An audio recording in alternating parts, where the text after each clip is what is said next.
Um, the second colleague to present her research is Adina Nerghes.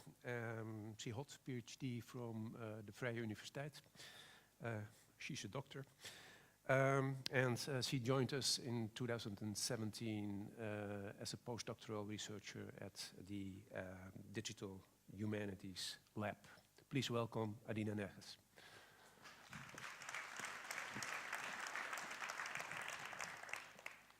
Good afternoon, everyone. So, today I want to talk to you a little bit about how mixing methods for social media analysis can help us answer complex research questions. But before I get into that, I want to talk to you about how we mix sort of expertise and methods and approaches even within the Digital Humanities Lab that you've heard about. Yes? That way, yes, okay. So, our goal as a group is to advance the humanities through digital methods, and while we all focus mostly on big textual data, each of us approaches this from a very different perspective. We have, for instance, we address events and entities from a computational linguistics perspective, we address change from a history perspective, and we address connections from a social and communication science perspective. Now, this is at the level of the group. The example I will be talking to you about today is an example of one of my own studies, where I also combine different methods and different approaches to answer a complex research question. This is specifically on social media and more specifically on the refugee crisis. Yes. You'll see me do this all the time. Just a little bit of background. Most of you are a little bit familiar with the refugee crisis and the volatile situation in the Middle East that has led many to flee their countries and head towards Europe and elsewhere. Now, all the images that started appearing in 2015 of refugees stranded at European borders, of very difficult situations in camps, of sunken boats and so on, led to a very vivid discussion in social media about the refugee crisis. And this discussion, this debate, started spawning all kinds of labels to characterize the people and the events. And the two that you see on my slide are refugee and migrant. Now, as I will argue, these words and labels are not just words that we use. They actually matter a great deal. So when we think about the refugee crisis or even the migrant crisis, in the media, politicians, or even in the social media, people tend to use it interchangeably as though they were synonyms, but they're really not. Just sort of from a dictionary perspective, when we talk about a refugee, we're talking about someone who flees conflict, who's in fear of his or her life. When we talk about a migrant, we generally talk about someone who's just looking to improve their economic situation. So these labels, though, even if we look at the dictionary perspective, they're not exactly, very rigid units of information. They contain all kind of meanings, they contain opinions, they can even be an indicator of sentiment towards an event. So, such labels, the way we use them tends to also affect the way we perceive the world around us. It tends to affect our behavior. It can undermine, for instance, public support for the refugees, or it can steer public opinion.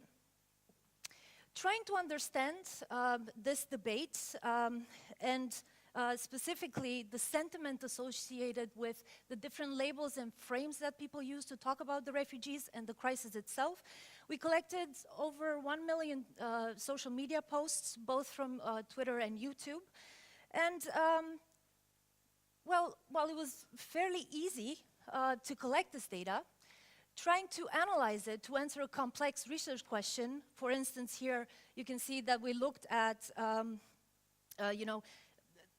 patterns of label use, but also how sentiments are associated with label use and these patterns, required a mix of conceptual, methodological, and contextual knowledge that we had to draw from various disciplines.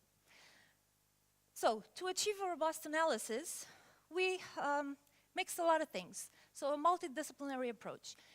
From the humanities and the social sciences, we draw on framing and labeling theories to create the framework for our study. We also used sociosemantic networks, as the one you see on the top right of the slide, to understand who talks or who uses what labels and what communities they're part of, or what kind of topical communities they form.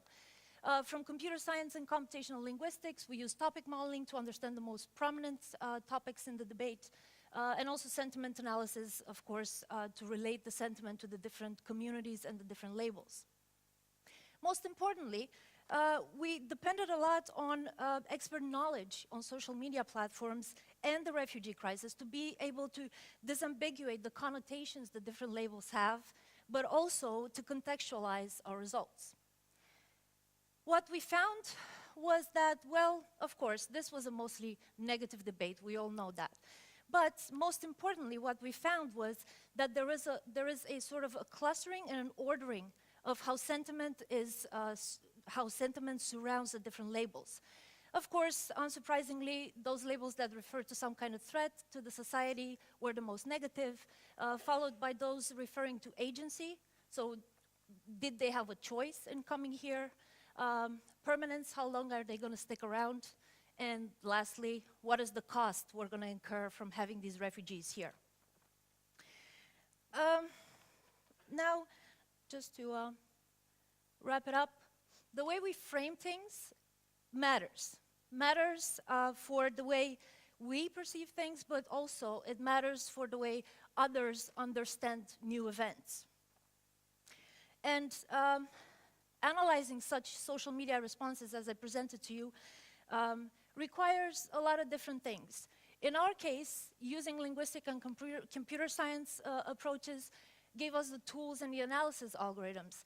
But we needed the social sciences, the humanities, and the domain knowledge to be able to relate the data, or to relate to our data, and to put our results into a social context and understand what do they actually mean for society.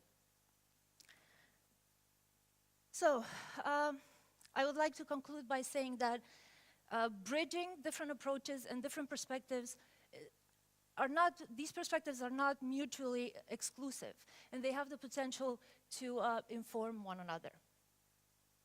Thank you.